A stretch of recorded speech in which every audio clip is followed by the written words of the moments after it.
Queridos, a paz do Senhor Jesus, quero cumprimentar o pastor presidente, pastor Gilson Campos, pastora Dorcas, os líderes de juventude, que têm feito aqui um grande trabalho, pastor Lemuel, missionária Patrícia, também o Rafael, Ana Gabriela e todos os líderes que aqui se encontram. Deus abençoe vocês.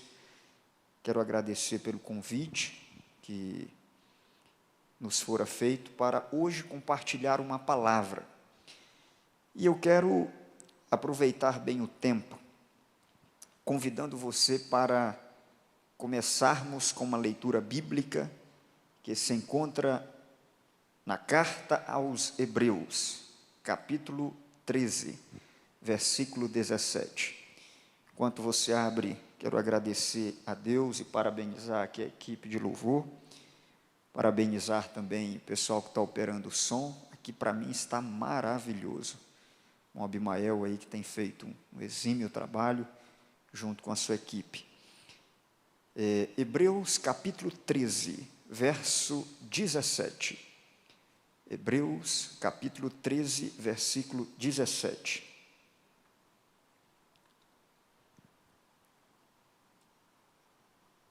Os que encontraram, acompanhem comigo a leitura, por gentileza. Obedecei aos vossos guias e sede submissos para com eles, pois velam por vossa alma, como quem deve prestar contas, para que façam isto com alegria e não gemendo, porque isto não aproveita a vós outros. Amém?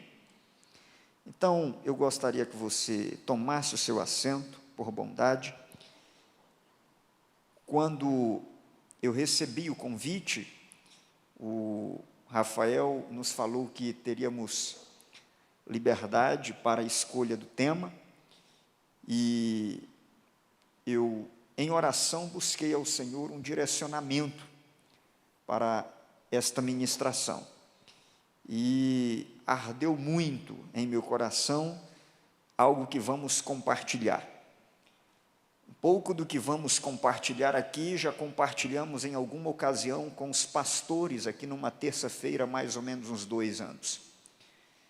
Mas a palavra de Deus se renova e tem muita coisa interessante, e certamente coisas que você e eu precisamos ouvir hoje. Hoje nós queremos falar debaixo do seguinte tema: autoridade espiritual, princípio de autoridade espiritual no reino de Deus. Esse é o nosso tema. Então, vamos começar falando sobre a necessidade de compreender este tema e este assunto. Vivemos uma época em que pode ser denominado, como já foi feito por alguns, como uma época de crise de autoridade. E para que a gente compreenda como funciona a autoridade espiritual, é necessário que a gente compreenda em que esfera se dá esta autoridade espiritual, e neste caso, referimos-nos ao reino de Deus. Agora, só que a nossa compreensão sobre reino de Deus é uma compreensão muito ocidental. Primeiro, porque somos ocidentais. Segundo, porque todas as categorias de conhecimento que chegaram a nós também são ocidentais. A grande questão é que nós, no Ocidente, em especial no Brasil, o país em que vivemos, nós vivemos numa democracia. E a democracia já foi definido por certo filósofo como sendo a oportunidade que o povo tem de controlar seus líderes e de tirá-los do poder, sem a necessidade de uma revolução. Então, quando o povo não quer mais um determinado prefeito ou um determinado governador, O povo não precisa fazer uma revolução. Ele tem a oportunidade de tempos em tempos ir à urna e votar para renovar aquela equipe que lhe representa. A grande questão é que no reino de Deus nós não lidamos com democracia. E vamos ver algumas diferenças mais adiante. Mas antes disso, a democracia que vivemos no Brasil é o que nós chamamos de uma democracia representativa. Por quê? Não uma democracia direta. Porque na representativa nós elegemos pessoas que irão nos representar. Agora, como cristãos, nós temos duas cidadanias. Lutero, no século XVI, bateu muito nessa tecla e falou aos cristãos daquela época sobre a dupla cidadania.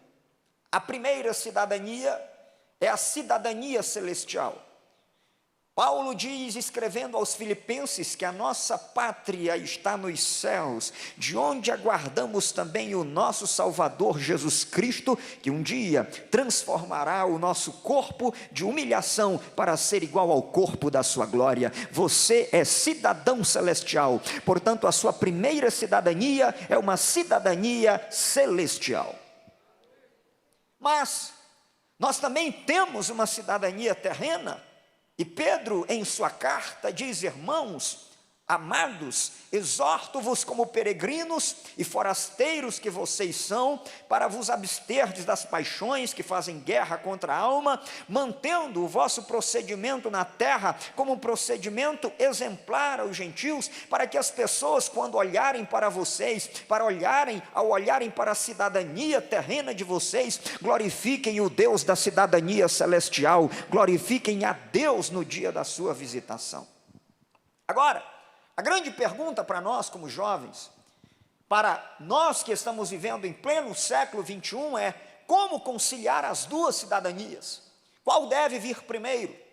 Qual deve estar sobre a outra? Veja, já falamos que Deus providenciou dois tipos de governo.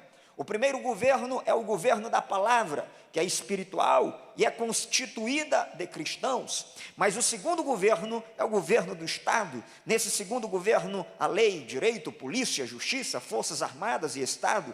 Agora, como é que nós vamos conciliar isso? E a sugestão vem da primeira carta de Pedro, no capítulo de número 2, e nós podemos resumir a interpretação daquele texto da seguinte maneira: que a melhor maneira para vivermos as duas cidadanias é vivendo de maneira que a nossa primeira identidade, a identidade celestial, interfira na nossa forma de viver a nossa cidadania terrena, porque nós temos dupla cidadania, mas não temos duas maneiras de viver, nós temos uma maneira de viver, e essa maneira é a maneira que segue o padrão de Jesus Cristo. Esta maneira tem que influenciar na outra cidadania e a forma como nós vivemos sobre a face da terra. Agora, a primeira pergunta, e se você quiser começar a tomar nota do que vamos pontuar hoje, a primeira questão que nós vamos começar e a primeira pergunta que vamos apresentar é: o que é reino de Deus? Até porque nós precisamos compreender como é que se dá a autoridade espiritual no reino de Deus. Pastor, se o senhor quer falar de autoridade espiritual, por que o senhor não fala logo da autoridade espiritual? Por que o senhor vai falar sobre reino de Deus?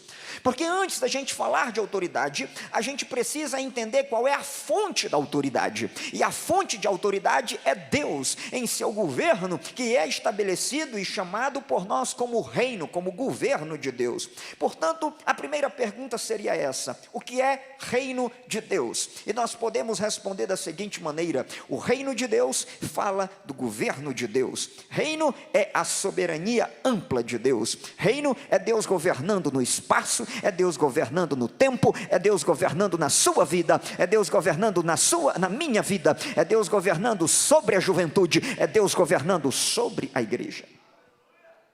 Agora, por mais que pareça ser óbvio o que acabamos de dizer, ainda continuamos olhando para o reino pela ótica da democracia e precisamos traçar algumas diferenças. A primeira coisa, a democracia é o governo do povo.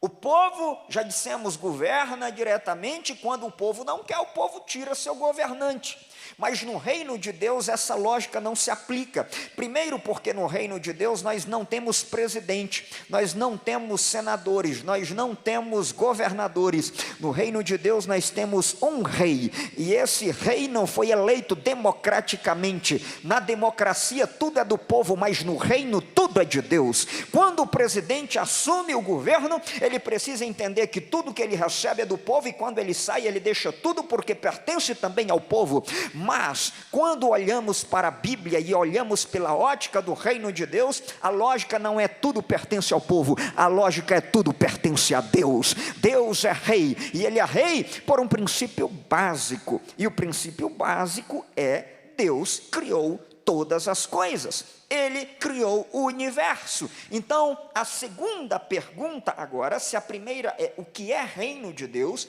a segunda pergunta que agora vamos pontuar ou fazer é: por que Deus reina? Por que Deus reina? E eu quero convidar você para abrir a sua Bíblia em Gênesis capítulo de número 1 e versículo de número 1, e vamos responder essa primeira pergunta.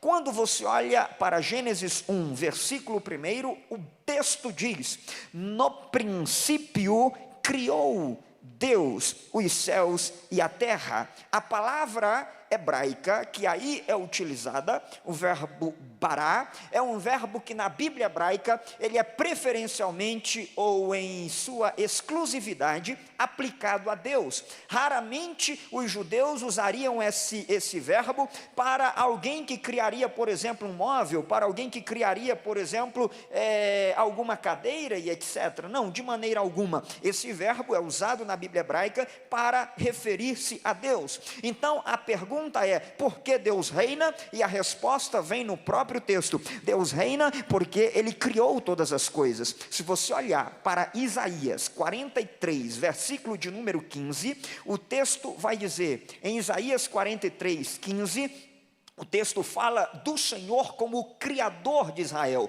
Lá o verbo é o mesmo, Boré Israel. O que significa o Boré Israel? Significa que o Criador de Israel, mesmo verbo usado em Gênesis 1:1. Na sequência do texto, o profeta fala: o Criador de Israel é o Rei de Israel. Em outras palavras, ele está explicando por que Deus é Rei. Deus é Rei de Israel porque Deus criou Israel. Essa lógica é a lógica de Gênesis 1:1. Porque Deus reina sobre os céus? Porque ele criou os céus. Porque Deus reina sobre a terra? Porque ele criou a terra. Porque Deus reina sobre pessoas? Porque ele criou pessoas. Porque Deus reina sobre a igreja? Porque ele é o autor da igreja. Deus reina sobre tudo porque ele é o autor de todas as coisas. Agora, a terceira questão que se nos coloca aqui é onde Deus governa. Já vimos por que Deus governa, ou melhor, por que Deus governa, o que é o governo, e agora vamos ver onde Deus governa. Ainda em Gênesis 1:1, com a sua Bíblia aberta, olhe como a Bíblia diz: no princípio criou Deus. Criou o quê? Me ajudem aí. Criou o quê? Os céus e o que vem primeiro? E depois? Essas duas palavras, na forma e na sequência como estão, apresentam para nós a estrutura da criação em Gênesis 1 e em Gênesis 2. Se você olhar para Gênesis 1, primeiro Deus começa criando os céus, depois ele cria a terra, ele organiza a terra. Se você olhar para Mateus, capítulo de número 6 e versículo de número 10, na oração do Pai Nosso, Jesus disse assim: venha a nós o teu reino, seja feita a tua vontade, assim na terra como nos... Ou seja, ele reina sobre tudo que ele criou, e ele criou os céus e a terra, ele reina nos céus, ele reina na terra. Agora, eu quero que você pontue um outro aspecto: qual é o instrumento de autoridade e de governo de Deus. Já vimos porque Deus governa, já vimos onde Deus governa, mas agora a questão é de que maneira Deus governa, qual é o instrumento de governo que Deus usa.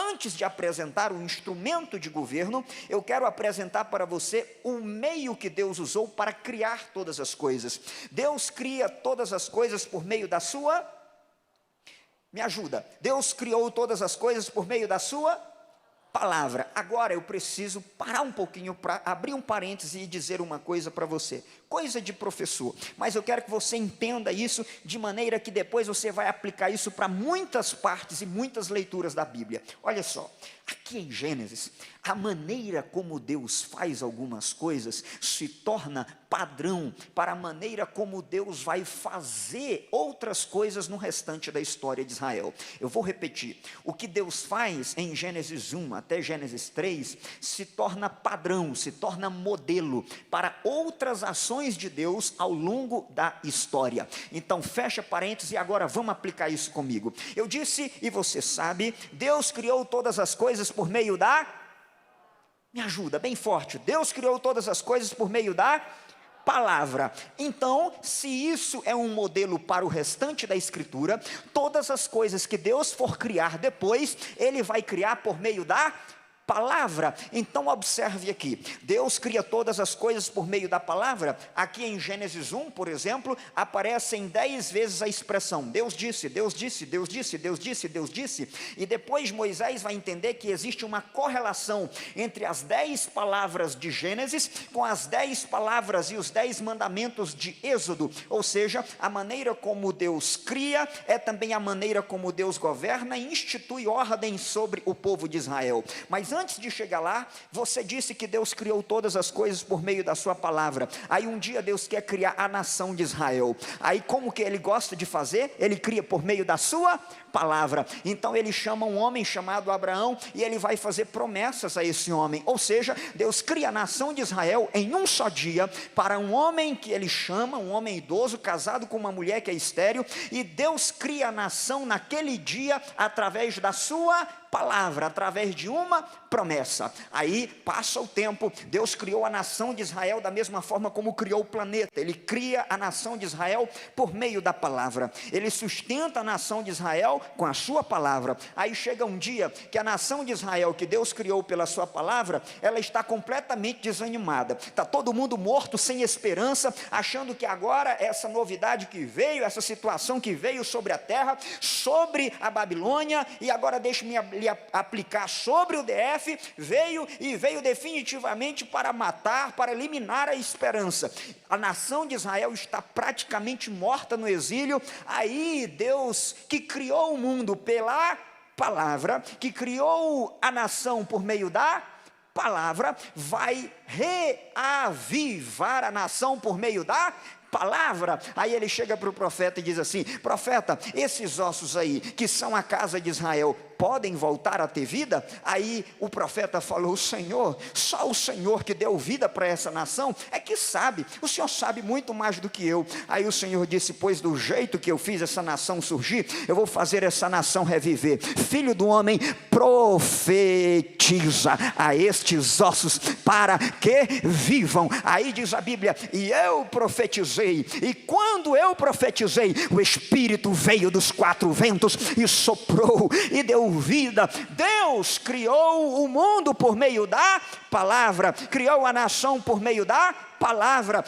fez a nação reviver por meio da palavra. E quando chega no Novo Testamento, como é que Deus cria, como é que Deus forma, como é que Deus faz alguém se converter, como é que Deus faz alguém nascer de novo? Por meio da palavra. A palavra é pregada, o Espírito Santo atua, da mesma forma como o Espírito Santo atuou na criação, a palavra foi falada, o Espírito veio e deu vida a todas as coisas. Aí aqui, a nação de Israel está morta, a palavra foi falada, o Espírito veio, entrou e deu vida a todas as coisas. Aí agora em nosso tempo, Deus pega alguém que é morto, quer fazer reviver de novo. Qual é o meio? É o mesmo, a palavra é falada, o Espírito vem, entra, opera e faz aquela pessoa reviver de novo, e acontece o que chamamos de novo nascimento por meio da palavra.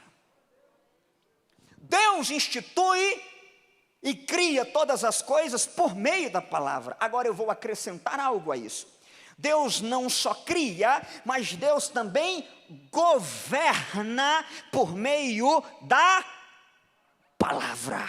Aqui tem uma coisa interessantíssima. A nossa cultura, especialmente tudo que tem entrado dentro da igreja ou dentro das universidades, querendo fazer com que jovens deixem de acreditar na palavra de Deus, tem sido no sentido de dizer, até mesmo tentando fazer uma conciliação com a teologia, dizer que sim, tem gente até que aceita que Deus criou todas as coisas, só que existe uma tendência na teologia chamada de tendência, agora, deísta, não teísta com T de teologia, mas deísta com D de dado. O que o deísmo ensina? O deísmo ensina que Deus criou, sim, as coisas, mas Deus colocou leis no universo. Depois que Deus colocou leis no universo, Deus não interveio mais. Deus deixa o universo caminhar, Deus deixa o mundo caminhar, Deus não interfere nas leis da natureza, Deus não interfere na história da humanidade. E o deísmo tenta ensinar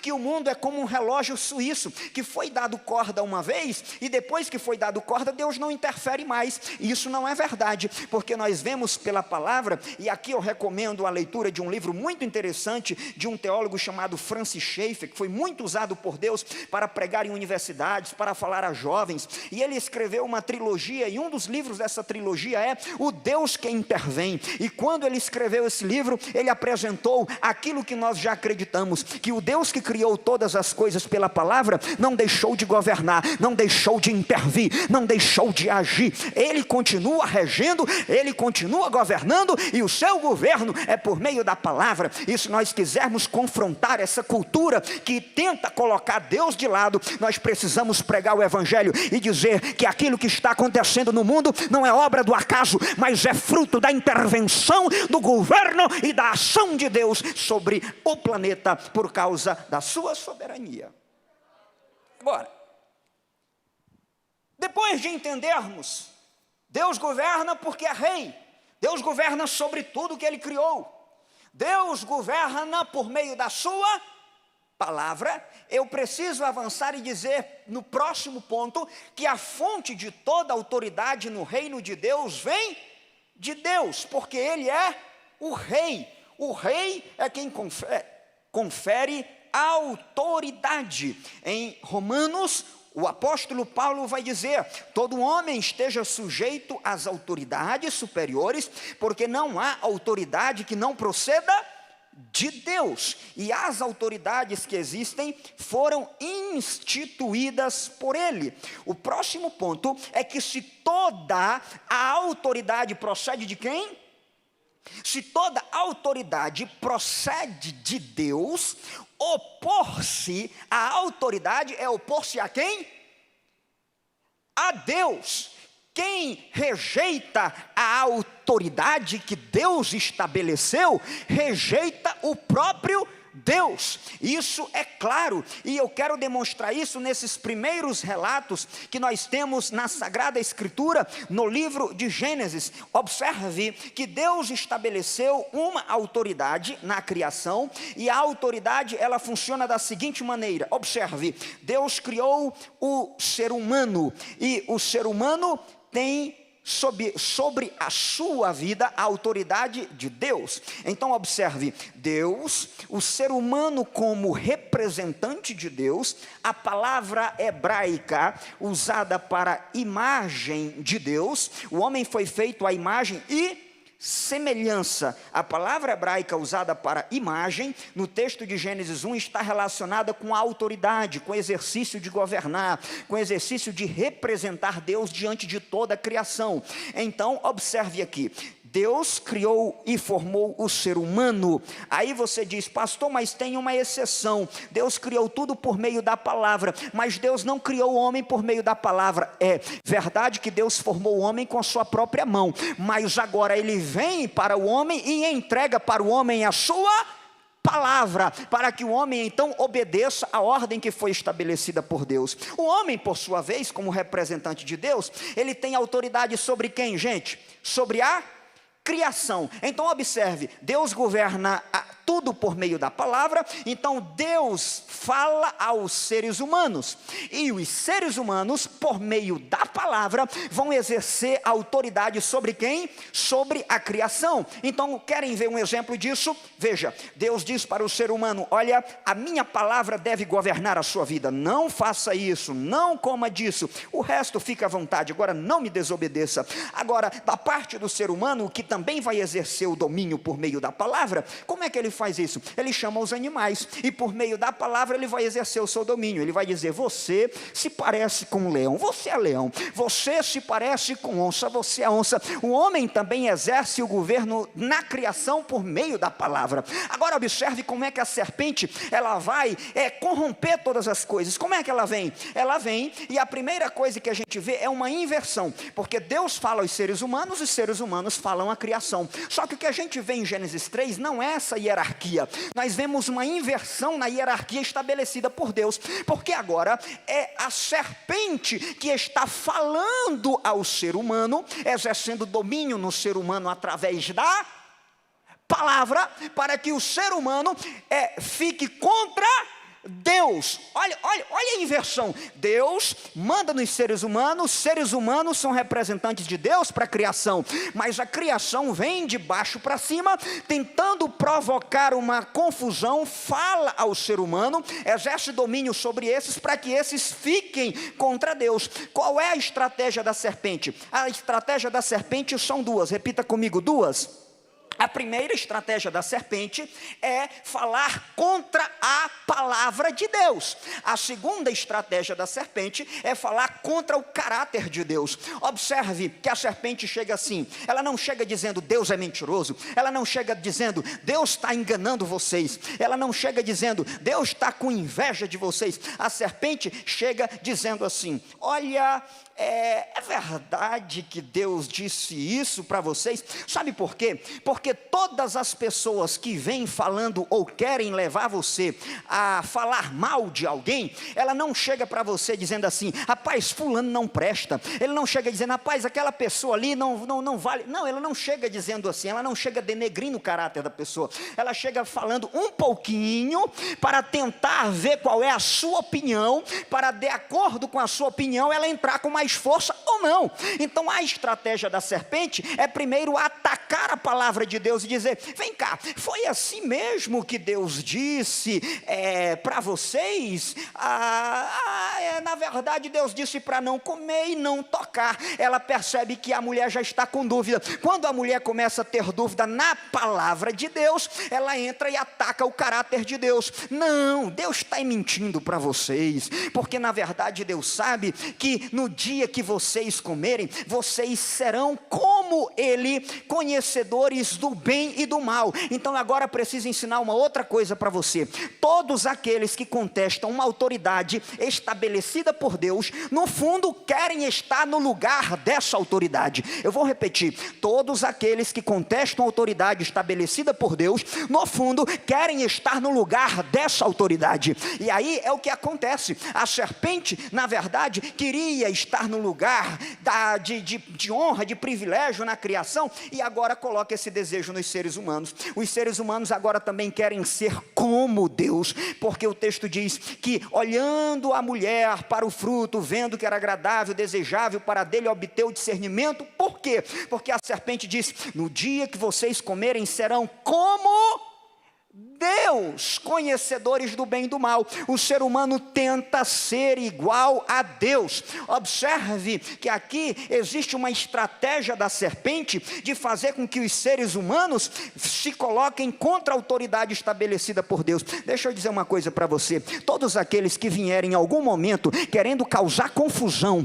na palavra que foi falada pelo seu líder para você, essa pessoa, ela está sendo usada por Satanás para querer atrapalhar a bênção de Deus sobre a tua vida. Essa pessoa, ela vem e começa dizendo assim: vem cá, é assim mesmo que o pastor Gilson prega lá na igreja? É assim mesmo que ele fala com os pastores? É assim mesmo que seu líder fala lá com os jovens? É assim mesmo que vai ser feito o congresso? Então aí ele tenta sondar a tua opinião. Se ele perceber, se o inimigo perceber que na tua opinião você vacila, aí ele entra para te colocar em posição de contrariedade à autoridade que foi estabelecida por Deus na sua vida. Mas você está entendendo hoje que o lugar para você estar é o lugar que Deus colocou, submisso à autoridade estabelecida por Deus. Por quê? Porque quando nós quebramos um princípio de autoridade, também Deus quebra de nós a nossa autoridade. Eu vou repetir: quando nós quebramos um princípio de autoridade, Deus quebra também a nossa autoridade. Pastor, isso não está na Bíblia? Está na Bíblia, e eu vou provar para você. Veja, Deus governa sobre os seres humanos governam sobre a criação, e a criação obedece ou não obedece aos seres humanos antes da queda? Sim ou não? Adão chama, o animal vem ou não vem? Adão planta, a terra responde ou não responde? Responde imediatamente. Mas agora, uma vez que Adão deixou de ser submisso à ordem de Deus por causa da serpente, agora tudo que está debaixo da autoridade de Adão não se lhe submete mais. Por quê? Porque ele deixou de obedecer quem Deus estabeleceu. Agora nada na criação obedece ao ser humano. O ser humano chama o leão, ele vai vir? Não, ele não vem para obedecer, ele vem para lhe matar. O ser humano lança a sua semente na terra, a terra vai dar o seu fruto com rapidez? Não, Deus diz: agora com o suor do teu rosto, a terra vai responder com dificuldade à tua soberania, ao teu governo. Sabe por quê? Porque o homem descumpriu um princípio de autoridade. Então, se você quiser continuar tendo a autoridade que Deus estabeleceu sobre a sua vida, respeite o princípio de autoridade que Deus colocou sobre você.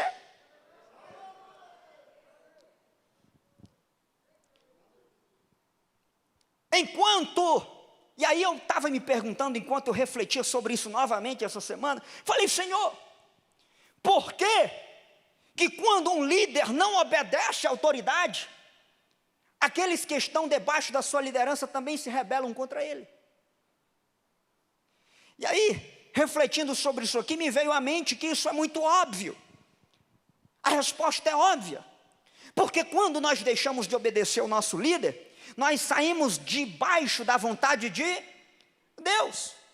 E aqueles que estão debaixo da nossa autoridade percebem que nós não estamos mais debaixo da autoridade de Deus. Nós não obedecemos mais. Por conseguinte, as pessoas que estão subordinadas a nós também não nos obedecem mais, porque sabem que nós já saímos do lugar que Deus queria que nós estivéssemos. Os que não compreendem o princípio de autoridade espiritual precisam saber que, ao desrespeitarem, ao quebrarem o princípio estabelecido por Deus, estão colhendo frutos de rebelião. Questionar a autoridade estabelecida por Deus é questionar o próprio Deus em sua sabedoria. Aí, por que eu comecei falando de democracia? Porque tem gente que acha que no reino de Deus as coisas têm que funcionar democraticamente. Vamos fazer uma votação aqui para a gente tomar a decisão. Não, tem coisas que não tem que ser tomada a decisão por votação, coisa nenhuma. É por isso que Deus dá autoridade para o líder. Deus dá autoridade para o líder para decidir. O líder pode até consultar, não tem nenhum problema o líder fazer uma reunião, coletar. Isso é interessante, isso é belo. Coletar informações, ver opiniões, ver quem de repente tem uma ideia que possa agregar, possa ajudar. Mas você precisa entender que aqui dentro do reino de Deus, como é que funciona? A autoridade não é exercida por meio do voto, a autoridade é exercida por meio de delegação. Deus delega autoridade aos líderes que Ele constitui. E aí a gente tem problema. Por quê? Porque as pessoas nas igrejas falam: esse negócio está errado. Por que tem que ser só do jeito que os líderes lá escolhem? Por que é só eles que dizem como é que vai ser o congresso? Por que é só eles que dizem por que a gente tem que fazer grude? Por que a gente tem que fazer isso? Por que a gente tem que fazer aquilo? Por que tem que ser? Por que tem que ser assim? Porque Deus estabeleceu líderes e deu para eles autoridade e visão. E nós, como liderados, temos que estar debaixo dessa visão. Porque quando há mais de uma visão, óbvio que existe divisão. Mas para que haja progresso no reino de Deus, é necessário que haja uma só visão e obediência à autoridade. Aí eu quero que você abra a sua Bíblia agora junto comigo. Números, capítulo de número Números 16. Números 16.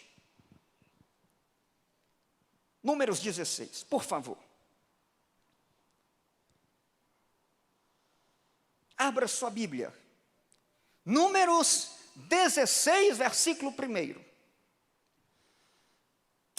Quem está com a Bíblia aberta? Diga eu. Corá, Datã e Abirão, todos da tribo de Ruben. O primeiro, bisneto de Levi, os demais da tribo de Ruben. Verso 2, eles se insurgiram contra Moisés. Me ajudem aí. Com eles estavam quem, gente? 250 israelitas. Quem eram esses israelitas? O texto diz, líderes bem conhecidos na comunidade e que haviam sido nomeados membros do concílio. Aqui nós temos 3 homens, mais 250 líderes do meio do povo, e esses 250 líderes vêm, ajuntam-se contra Arão e contra Moisés, e disseram, olha o que eles dizem, agora analise comigo, passo a passo. A versão que eu tenho é a versão NVI, e a versão diz assim, basta, toda a assembleia é santa, e cada um deles é santo, e o Senhor está no meio deles. Então, por que vocês se colocam acima da assembleia do Senhor? Sabe o que eles estão dizendo? Eles estão querendo, ainda que eles não conhecessem esse conceito de democracia, é mais ou menos esse princípio que eles estão querendo implantar dentro da comunidade de Israel. Eles estão querendo dizer assim, ó, aqui todo mundo é de Deus, aqui todo mundo é santo. Por que vocês estão querendo se colocar acima dos outros? Vocês são mais santos do que eles? Todo mundo aqui está no mesmo nível, e Deus está aí no meio do povo. Por que vocês se acham melhor? É mais ou menos isso. Por que vocês se acham, basta? Por que tem que ter esse negócio de uns acima dos outros se todo mundo é santo?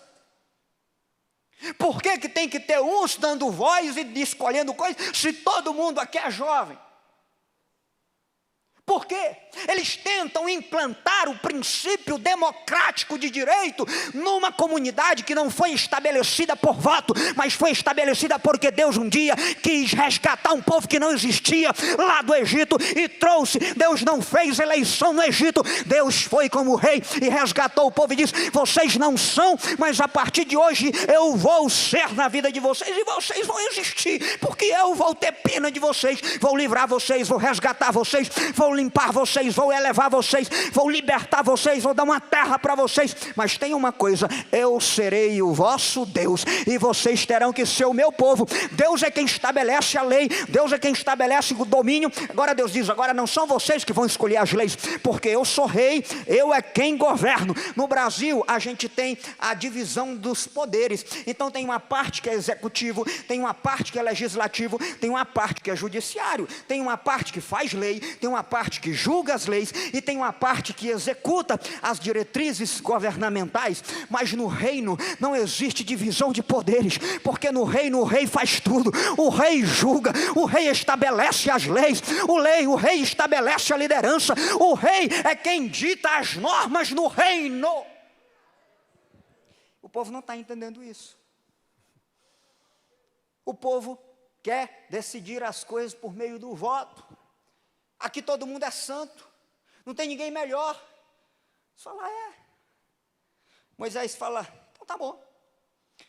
Eu não estou entendendo. Moisés vai dizer, eu não estou entendendo. Vocês já são levitas.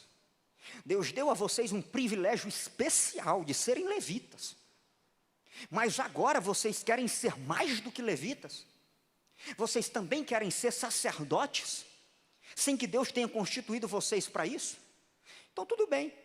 Vamos fazer o seguinte, amanhã, os 250 líderes que querem agora ser sacerdote, porque lembra que eu disse, todo aquele que protesta contra a autoridade de Deus é porque quer estar no lugar dela.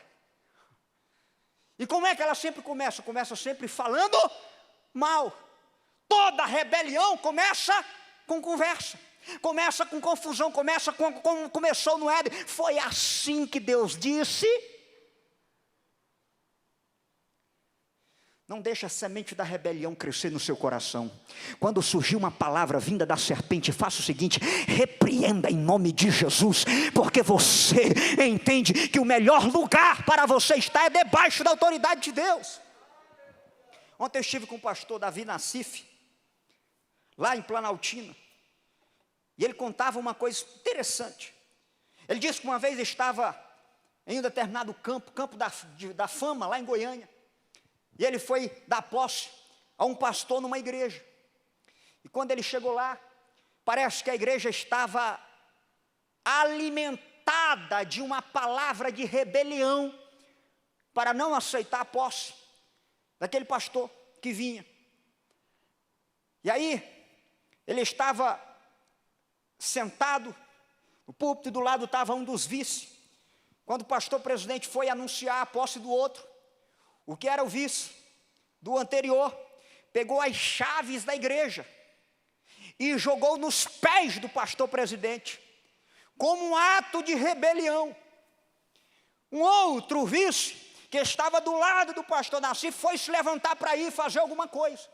Na hora o pastor Davi segurou no braço dele, ele contava para mim ontem, ele segurou no braço dele e falou: meu filho, Deus hoje te dá a oportunidade de não estragar o teu ministério.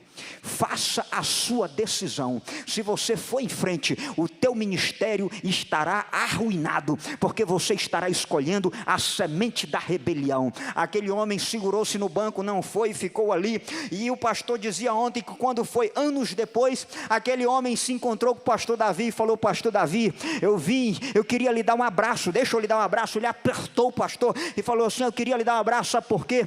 Porque naquele dia o Senhor salvou a minha vida, naquele dia o Senhor salvou o meu ministério. Eu ia fazer uma besteira e eu ia jogar tudo na lata do lixo, mas naquele dia, quando o Senhor me segurou e eu entendi, e eu precisei entender que eu tinha que respeitar a autoridade estabelecida por Deus, hoje eu sou abençoado por causa daquela atitude.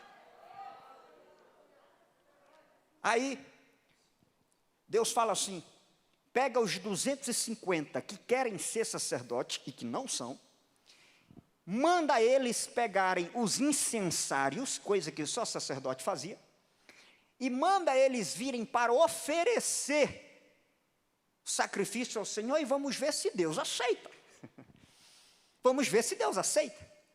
Curioso é observar que eles vieram, ofertaram, mas Deus não aceitou. Por que Deus não aceitou? Porque Deus não tem compromisso com rebelde. Deus tem compromisso com a sua, e Ele governa por meio da sua, e qualquer coisa que seja contrária à autoridade estabelecida por Deus também é contrário à sua palavra.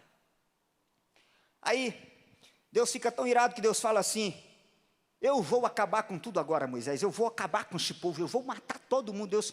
E aí é onde se manifesta o verdadeiro líder, porque Deus não dá ao líder, o verdadeiro líder se mostra agora, porque o verdadeiro líder ainda é aquele que pela misericórdia de Deus, ainda tem misericórdia do povo, que mesmo assim às vezes é influenciado por pessoas. Ele fala: Senhor, tem misericórdia do povo, Senhor, não faça isso, o povo vai falar mal de ti. Deus tinha um projeto para ele. Olha o projeto de Deus para Moisés: eu vou acabar com o povo, como Deus quis fazer outras vezes, e vou fazer uma nação nova a partir de ti. O povo não vai conhecer os descendentes de Abraão, o povo vai conhecer os descendentes de Moisés. É como se ele estivesse dizendo: Senhor, a minha fama vai ser muito boa, mas a tua não vai ser boa, porque o povo vai dizer que o Senhor tirou o povo do Egito para matar aqui. Senhor, eu não me preocupo com a minha fama, mas eu quero que o Senhor preserve a tua fama, então que seja a tua e não a minha, guarda o povo. Aí Deus disse: tá bom, você me convenceu, porque você está preocupado com a minha fama e não com a sua. Então é o seguinte, tudo bem, eu não vou matar o povo, mas sai de perto da casa do rebelde agora, porque eu vou fazer alguma coisa. E aí o que Deus faz? Deus faz a terra abrir em duas partes, engole a casa dos rebeldes, Agora, interessante, que Deus só fez a terra abrir para eliminar Datã, Abirã e Corá. Não tinha mais 250, sim ou não? Os 250, pastor Gilson, Deus não eliminou na hora. Deus deu mais uma oportunidade para eles se arrependerem, para eles não irem pelo mesmo caminho do rebelde. Deus deu um tempo ainda para eles. Como eles não se arrependeram, tempo depois o que acontece? Deus também mata os 250. Aí começa algo entre o povo mais ou menos assim. Deus foi muito radical. Deus não tinha que ter feito isso. E aí começa entre o povo surgir novamente uma outra semente de rebelião. Deus matou os 3, os 4, matou os 250. Isso não foi suficiente para ensinar a lição. Tem gente ainda semeando isso. A coisa se espalha. Deus foi duro demais. Deus não podia ter feito isso. O povo tem a opinião de poder expressar sua liberdade. Por que o povo não pode dizer? Por que o povo não pode reclamar? Por que o povo não pode protestar? Que negócio é esse? Que coisa rigorosa é essa? O povo começa com isso. Quando o povo começa com isso, Deus acende a ira de novo, fala, eu vou matar. E aí, Deus, naquele dia, mata 14.700 pessoas por meio de uma praga, e não morreu mais, porque os sacerdotes vieram e ofereceram sacrifício ao Senhor. Eu quero ir terminando dizendo mais duas coisas. Deus, aí entra uma pergunta interessante. Será que Deus mudou? É só olhar para o Novo Testamento. E no Novo Testamento a gente vai perceber, porque tem gente que diz, pastor, até agora o senhor usou só o Antigo Testamento. Ah, é? Então tá bom. Então olhe para o Novo Testamento, vamos ver como é que a coisa acontece na igreja, rapidamente, nessa conclusão. Quando você olha para a carta de Paulo aos irmãos da igreja de Corinto, dentro daquela igreja está tendo também um novo problema. Quando você olha para o capítulo 1, está tendo uma divisão, grupos dentro da igreja, e uns diziam assim, olha, o líder que Deus colocou sobre a minha vida foi Paulo. Aí outros diziam, não, mas sobre a minha vida, o líder que Deus colocou foi Apolo. Aí outros diziam, fala, rapaz, vocês estão fora, o líder que é sobre a minha vida é um líder de Jerusalém, é a origem, é de perto de Jesus, o meu é Pedro. Vocês ficam aí com Apolo, que é grego, vocês ficam aí com, não, o meu é Jesus, o meu é Pedro, o meu é Pedro. Aí outros diziam assim, rapaz, vocês estão nessa, olha, o meu não é Paulo, o meu não é Apolo, o meu não é Pedro, o meu tem mais autoridade do que o de vocês, o meu é direto com Jesus. Eu não tenho negócio com homem não, tenho negócio com pastor não, o meu negócio é direto com Jesus. Negócio de líder, negócio de pastor, negócio de Pedro, negócio de Paulo, essas pessoas ficarem dando, quem manda? Olha, o dono do meu nariz sou eu, e tem uma coisa, o meu negócio é direto com Jesus, é telegram celestial, é fax celestial, é WhatsApp celestial, é e-mail celestial, é direto, Jesus comigo, não preciso de líder, não preciso de pastor, não preciso de igreja, eu não preciso de nada. Aí foi Augustus Nicodemos Lopes, na sua dissertação de mestrado, há muitos anos, quando ele fez na África do Sul, ele estudou toda a carta de Paulo aos Coríntios e fez o seu mestrado em cima dessa carta. Ele escreveu um livro muito interessante, que eu li há muito tempo, quando estava no seminário, que tem por título, O Culto Espiritual. E ao escrever esse livro, Culto Espiritual, ele defende uma tese, que na igreja de Corinto, esses grupos tinham cada qual a sua autoridade, mas o pior desses grupos, era o que dizia que a sua autoridade era direta de Jesus. Sabe por quê? Porque quem dizia que o líder era Paulo, ainda obedecia às leis que Deus dava por meio de Paulo e suas pregações. Quem dizia que o líder era Apolo, ainda ouvia as instruções que Deus dava por meio de Apolo. Quem dizia que era Pedro, ainda ouvia as instruções que Pedro dava à igreja. Mas quem dizia que sua autoridade era direta de Jesus, não respeitava autoridade nenhuma. Na verdade, não respeitava a autoridade de Cristo, porque se você não respeita a autoridade que você pode ver, você não respeita a autoridade que você não vê. Se você não ama quem você vê, você também não ama quem você não vê. Se você não honra quem Deus estabeleceu, você também desonra quem Deus colocou naquele lugar. Então aquele, segundo a tese de Augusto Nicodemos, é que os membros da igreja de Corinto, que diziam ser direto de Cristo, eram os piores. Aí no capítulo 3, ele diz: quando eu falo a vocês, não falo como a espirituais, mas falo como a carnais, ou seja, porque vocês estão agindo como mundanos. Quando você vem para o capítulo 4, observe que Paulo vai fazer uma ironia. No versículo de número 6, ele diz: irmãos, apliquei essas coisas a mim, a Apolo, por amor a vocês,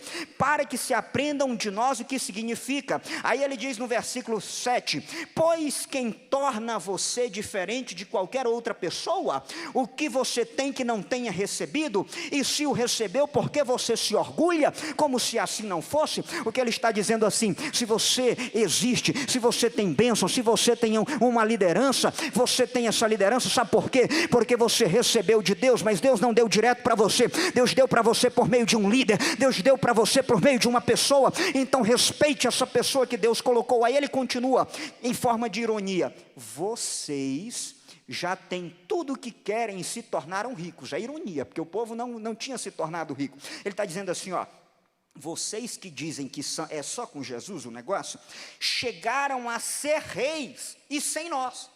O que é uma ironia. Por quê? Porque ninguém em Israel se tornava rei sozinho. Quando o rei se tornava rei, era porque alguém veio e fez o quê? E ungiu.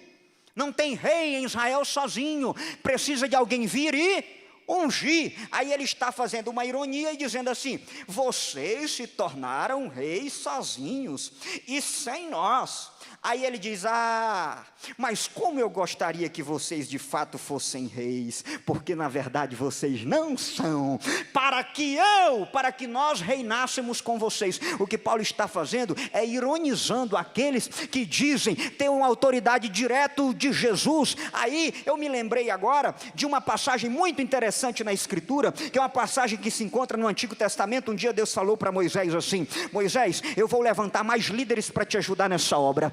Eu vou levantar mais pessoas para te ajudar nesse projeto. Aí ele falou: tá bom, Senhor, como é que o Senhor vai fazer isso? Olha, eu vou pegar do Espírito que está sobre ti e eu vou repartir.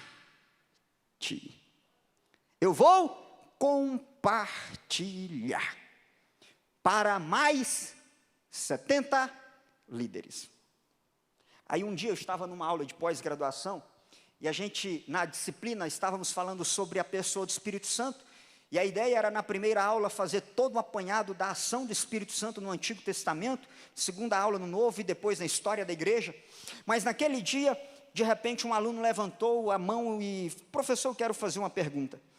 Por que Deus não deu do Espírito dele mesmo? Por que ele falou que ia repartir do Espírito que estava sobre Moisés? Por que Deus não fez assim, ó: Deus vai levantar vocês para um grande trabalho. Tem um líder aqui. Deus fala: eu vou levantar essa liderança para ajudar. Por que Deus não pega do Espírito que ele tem? Lá tem uma fonte inesgotável. Por que ele não pega do Espírito mesmo dele e derrama direto aí? O aluno perguntou. E aí eu falei: sabe por quê? Porque Deus não desonra a autoridade que ele mesmo estabeleceu. E se ele, olha como Deus faz. Deus não derrama do Espírito assim, ó, aqui, aí. Não, Deus não faz assim.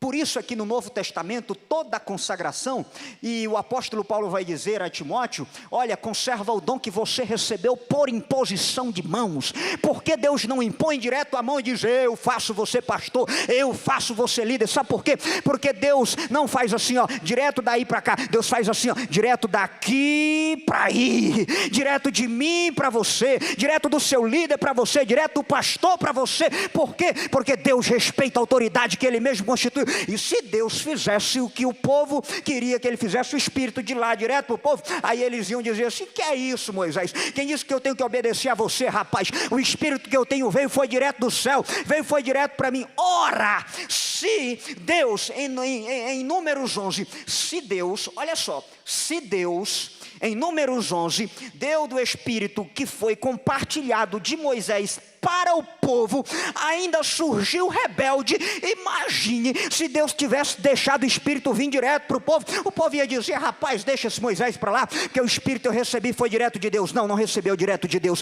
recebeu por meio da instrumentalidade de Moisés, o líder que Deus estabeleceu. Você quer ser abençoado? Você quer ser um líder cheio do Espírito Santo? Saiba que você tem algo que foi constituído por Deus. Se você quer ser abençoado, entenda que esse princípio ele é válido não só para pais, ele não é válido só para a igreja, ele é válido para filhos, ele é válido para o trabalho, ele é válido para todas as esferas. Olhe para o texto, como é que a Bíblia diz? Qual é o princípio para que um filho seja próspero na face da terra? Qual é o princípio? Filhos, sejam obedientes aos vossos pais, para que te vá bem, para que você seja próspero e viva muitos dias sobre a terra. Deus respeita esse princípio, Deus não viola esse princípio. Outro dia eu recebi um contato de uma pessoa e falava: pastor, eu estou tendo dificuldade no meu trabalho, eu estou tendo uma espécie de conflito com a minha gestora, e a minha gestora não quer, e já brigamos, e ela me tirou da posição e colocou uma outra pessoa, e a outra pessoa veio e ela não quer saber de mim. Eu tento conversar, mas eu também talvez tenha agido, não sei se eu agi certo, eu falei algumas coisas que eu disse para ela que eu não concordava, e etc, e eu falei para ela: olha, minha querida, você precisa entender e reconhecer o princípio de autoridade. Essa pessoa é sua líder, mostre-se para ela não como alguém que está à altura dela para questionar a autoridade dela, coloque-se diante dela como alguém que está ali para ajudá-la, como alguém que está ali para honrá-la, como alguém que está ali para ser submissa à autoridade que está sobre as mãos delas. Você quer ser reconhecido no seu trabalho? Seja submisso. Você quer ser abençoado na esfera pública? Seja submisso. Você quer ser abençoado na sua casa? Seja submisso aos seus pais. Você quer ter um ministério frutífero na igreja, uma liderança que depois não vai ser só liderança de jovens, mas daqui eu sei que Deus vai levantar pastores, pastoras, uma geração que vai ser profética sobre a face dessa terra. Seja submisso à autoridade que Deus estabeleceu sobre a sua vida, em nome de Jesus. Eu quero orar com você. Curve a sua cabeça e eu quero fazer uma oração com você nesse momento.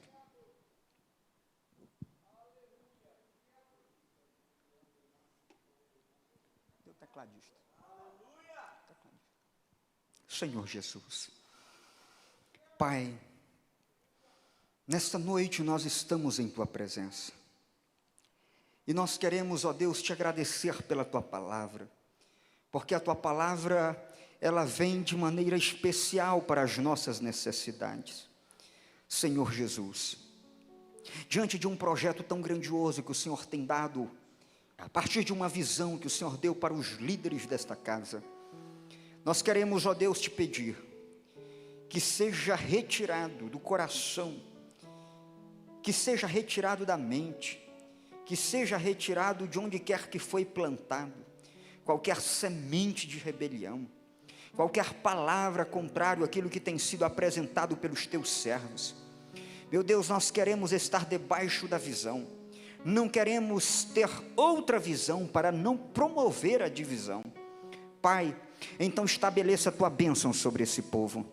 Onde tiver um jovem aqui que quer ser abençoado, onde tiver uma moça aqui que quer ser honrada, ensine-os, ó Deus, o princípio de submissão, a autoridade estabelecida, as lideranças colocadas, apresentadas e imbuídas de autoridades pela Tua própria mão.